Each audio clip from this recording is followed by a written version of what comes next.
Me acusó delante de todos y dejó caer mi carrera como si fuera un papel arrugado.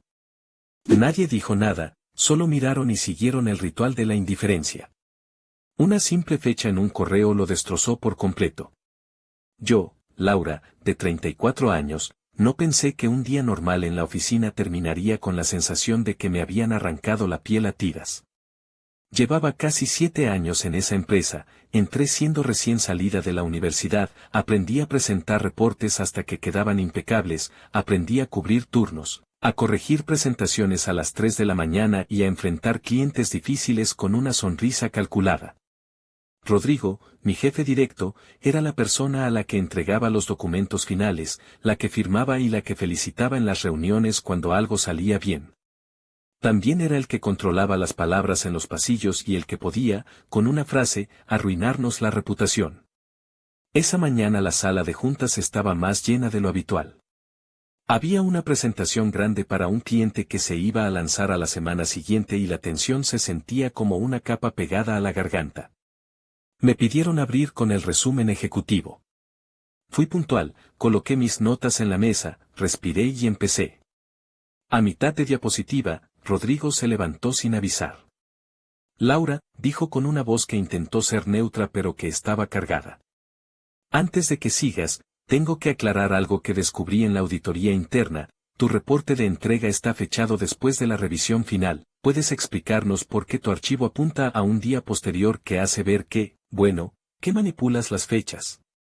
Se hizo un silencio que olía a crema azucarada de oficina, todos los ojos hacia mí, algunos con curiosidad, otros con esa especie de deleite malsano.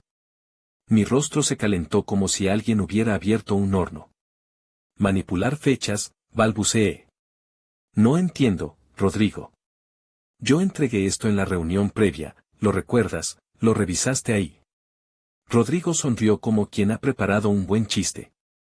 Los sistemas no mienten. El archivo tiene una fecha que demuestra que el reporte fue guardado después de la revisión. Eso es, cuando menos, una irregularidad profesional. Si alguien falsifica sus tiempos, tenemos un problema serio. Miró a Renata, de Recursos Humanos, que estaba al lado con la libreta en mano y no dijo nada. Pero eso no es cierto, dije, intentando mantener la compostura. Yo lo edité justo después de la reunión, porque añadí una nota que pediste. El archivo final quedó con tu revisión. Puedes preguntar al cliente, puedes preguntar a Ana.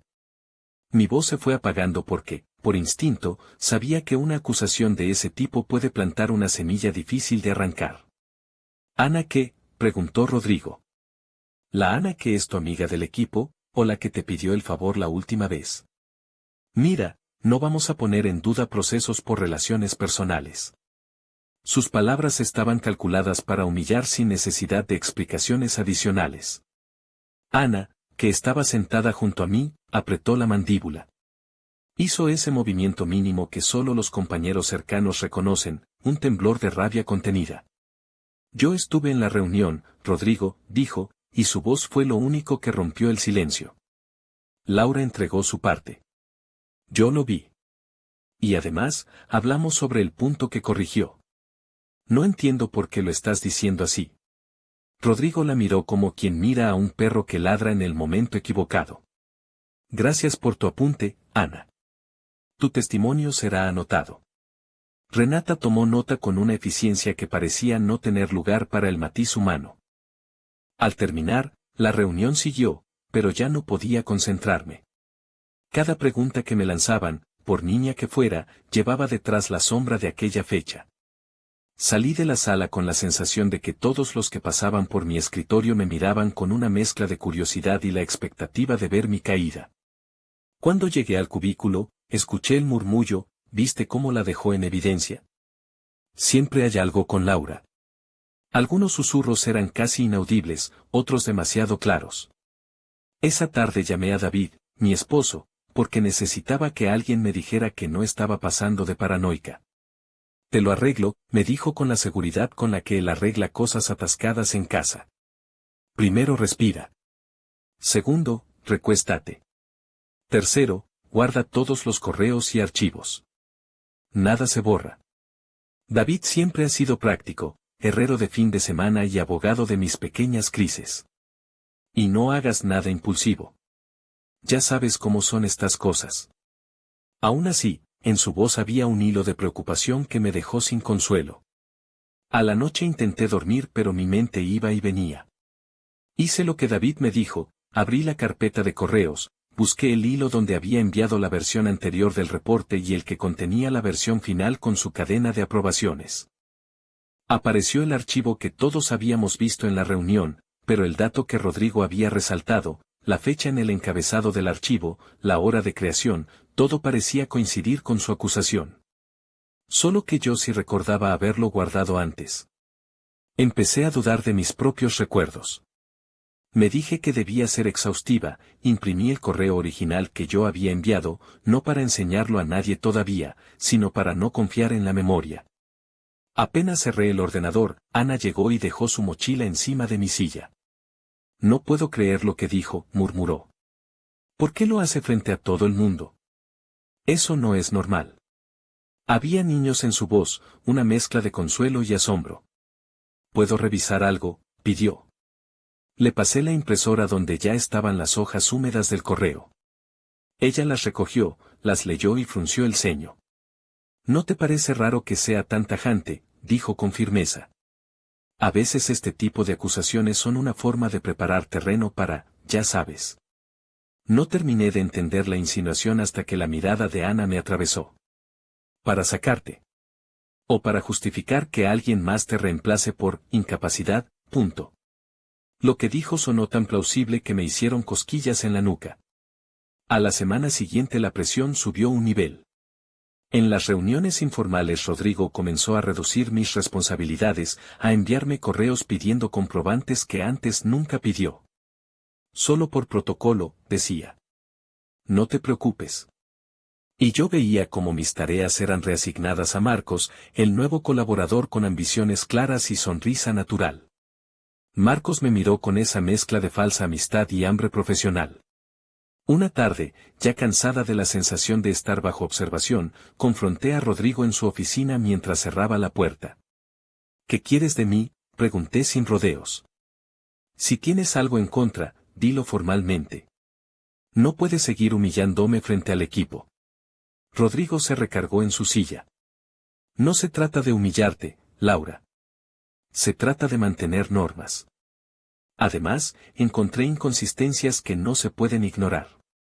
Su voz era tranquila, pero sus ojos no lo eran.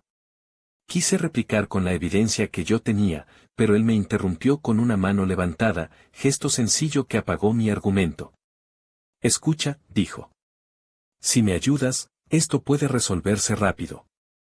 Si no, habrá consecuencias. No es personal, es responsabilidad.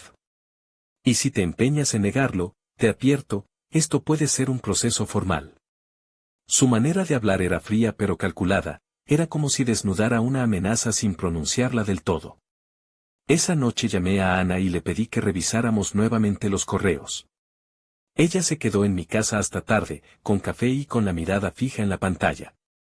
Y si hay algo que nos estamos perdiendo, aludió a la posibilidad que mi cabeza rechazaba. Revisamos minuciosamente cada intercambio, cada comentario, cada archivo adjunto. Fue entonces cuando Ana golpeó la mesa con la palma. Mira esto. Señaló un correo que yo había recordado vagamente. ¿Lo ves? Aquí hay una respuesta tuya a Rodrigo pidiéndole la confirmación de la entrega el día de la revisión. Él contestó señalando que la fecha de plazo era flexible y que lo mejor era moverla por las circunstancias del cliente. La pantalla mostró el texto del correo, los nombres de remitente y destinatario, y la frase de Rodrigo aceptando el cambio. Mi corazón dio un salto que me dejó sin aliento. ¿Por qué no recuerdo esto?, pregunté. ¿Por qué sigue siendo él el que me acusa? Porque estaba esperando el momento, dijo Ana. Si puedes probar que te dio ese permiso, se acabó el argumento. Pero había un problema. Rodrigo, en la reunión, había presentado el encabezado del archivo como supuesta prueba. ¿Qué valor tenía un correo que decía exactamente lo contrario? Todo dependía de la fecha del envío en el encabezado del correo, la que mostraba que su respuesta fue anterior a la reunión y que, por lo tanto, él mismo había autorizado la modificación. Esa fecha, dije en voz baja. Esa simple fecha. Fue como si el caso se diera en un punto minúsculo, una cadena de texto que podía demostrar que lo que él decía era falso. Ana me miró y asintió. La buscamos, dijo. A la semana siguiente me pidieron presentarme en Recursos Humanos. Renata me recibió con su cuaderno como si fuese a hacer un inventario. Hemos recibido una queja formal, explicó. Sabemos que esto es perturbador, pero debes cooperar. Me pidieron mis archivos, mis correos, mis respaldos. Me pidieron testigos. En la sala de espera vi caras conocidas que hasta hace poco eran compañeros cálidos, ahora eran personas que podían inclinar la balanza con una palabra. Renata organizó una reunión con Rodrigo y conmigo. Él inició con la misma frialdad, esto no es personal. Yo, más que preparada, tenía el correo que Ana había señalado. Frente a él puse mi teléfono con el mensaje abierto y leí en voz alta el intercambio, su aprobación escrita, su reconocimiento de la modificación, y cualquier persona con sentido común habría visto la contradicción. Él permaneció inmutable. Cuando llegué al punto en que la fecha de envío quedaba clara, lo exhibí con cuidado. ¿Lo ves?, dije, sin mirar a nadie más. Aquí dice que tú aceptaste el cambio. Rodrigo respiró, miró la pantalla y forzó una sonrisa. Ese correo no es concluyente, replicó. Podría haber sido programado, podría haber sido alterado. Los correos se pueden falsificar, ¿no sabes eso? La afirmación me dejó fría. Ana, que estaba presente, se inclinó hacia adelante. ¿Por qué dirías que fue programado?, preguntó con la sorpresa deliberada de alguien que exige precisión. Eso suena a explicación preparada. Renata tomó nota. Lo anotamos como posibilidad, dijo, más por cumplir que por convicción. Tendremos que hacer una revisión forense de los correos. Esa vez por primera vez, yo fui quien sintió alivio. Una revisión forense podía mostrar el servidor, los sellos digitales, el rastro técnico que confirmara lo escrito. Pero también encendía otra alarma. Ese proceso toma tiempo, y ese tiempo podía convertirse en terreno fértil para desplazarme definitivamente. Los días que siguieron fueron una tortura de microsituaciones, reuniones evitadas, comentarios pasivos agresivos en correo, y un Marcos que de repente me sonreía con falsedad. En la oficina corrían rumores que yo no había sembrado, algunos decían que era negligente, otros que estaba en una pelea con la dirección, otros inventaban historias que alimentaban la narrativa de mi supuesta deshonestidad. Amigos me llamaban para preguntarme si era verdad. Mi madre me ofreció con voz temblorosa dejar el negocio de la familia a un lado para venirme a cuidar. David repetía, confía en los hechos. Confía en la prueba. A la semana siguiente, la empresa inició la revisión forense. Un consultor externo, un hombre de voz nasal y carpeta llena de términos técnicos, vino y explicó el proceso. Verificaremos los encabezados, la ruta del correo, los servidores. No es algo inmediato, pero tiene resultados concluyentes. Sentí que por primera vez había un punto de luz. Pero el mundo real no espera a la verdad técnica. En paralelo, mi puesto fue reducido. Empezaron a asignarme tareas menores que parecían estar pensadas para mortificar mi autoestima. Fue entonces cuando decidí que no solo esperaría la validación técnica, empecé a reunir mi propia evidencia complementaria. Había otra cosa que Rodrigo no sabía, yo había guardado en mi teléfono grabaciones de pequeñas conversaciones informales donde él hablaba de ajustar cosas para que la empresa se viera mejor ante un cliente. No eran lo suficientemente explícitas como para hacer una prueba jurídica, pero sí servían para entender su manera de operar. Además, encontré mensajes en una conversación de grupo privada entre algunos gerentes donde se discutía cómo manejar ciertos desacuerdos con colaboradores, terminología eufemística para ajustes de personal. Eran pruebas circunstanciales, pero una suma de circunstancias puede pesar mucho. Fue en uno de esos días grises cuando Ana apareció en mi cubículo con una expresión de triunfadora contenida. Mira lo que encontré, dijo. Tenía copias impresas de una cadena de mensajes internos donde Rodrigo, en tono jocoso, hablaba de mover fechas y reacomodar entregas para que las presentaciones salieran perfectas. No era explícito sobre falsificaciones, sin embargo, el contexto era lo suficientemente claro como para sostener la existencia de una práctica habitual. Si unimos esto con el correo que aceptó la modificación, explicó Ana con calma, podríamos armar un caso que no dependa solo de la revisión técnica. Podríamos presentar una queja formal al Comité de Ética con todo esto. No podemos solo dejarlo en manos de esa gente, dije. No confío en que Renata vaya a querer exponerlo del todo. Si esto sale mal, me sacan y listón cerrado. Ana asintió y por un instante vi en su mirada la determinación de alguien que ha visto injusticias y no las deja pasar. Entonces haremos algo más. No fue fácil. Lo que hicimos rozaba la línea de lo temerario, recopilamos todos los correos, grabaciones y mensajes que pudimos sin vulnerar leyes. Ana copió los archivos en un dispositivo externo y lo guardó. Si algo nos pasa, esto sale a la prensa, me dijo en voz baja. Esa fue la primera vez que la palabra prensa entró en nuestros planes. La idea era simple, si el proceso interno no actuaba, teníamos un plan B que expondría la práctica y la reputación de quienes estaban detrás. Sucedió algo que aceleró el proceso. Un cliente que había recibido una versión previa del reporte llamó a la empresa porque detectó discrepancias en los anexos. La empresa, preocupada por repercusiones comerciales, pidió explicaciones y la revisión forense se volvió urgente. Renata nos informó que la junta directiva pediría el informe completo dentro de poco. Esto fue una cosa buena y una cosa mala, bueno porque se investigaría, malo porque Rodrigo, en pánico, podría intentar cualquier cosa para protegerse. Fue en ese marco cuando ocurrió el giro que reconfiguró todo.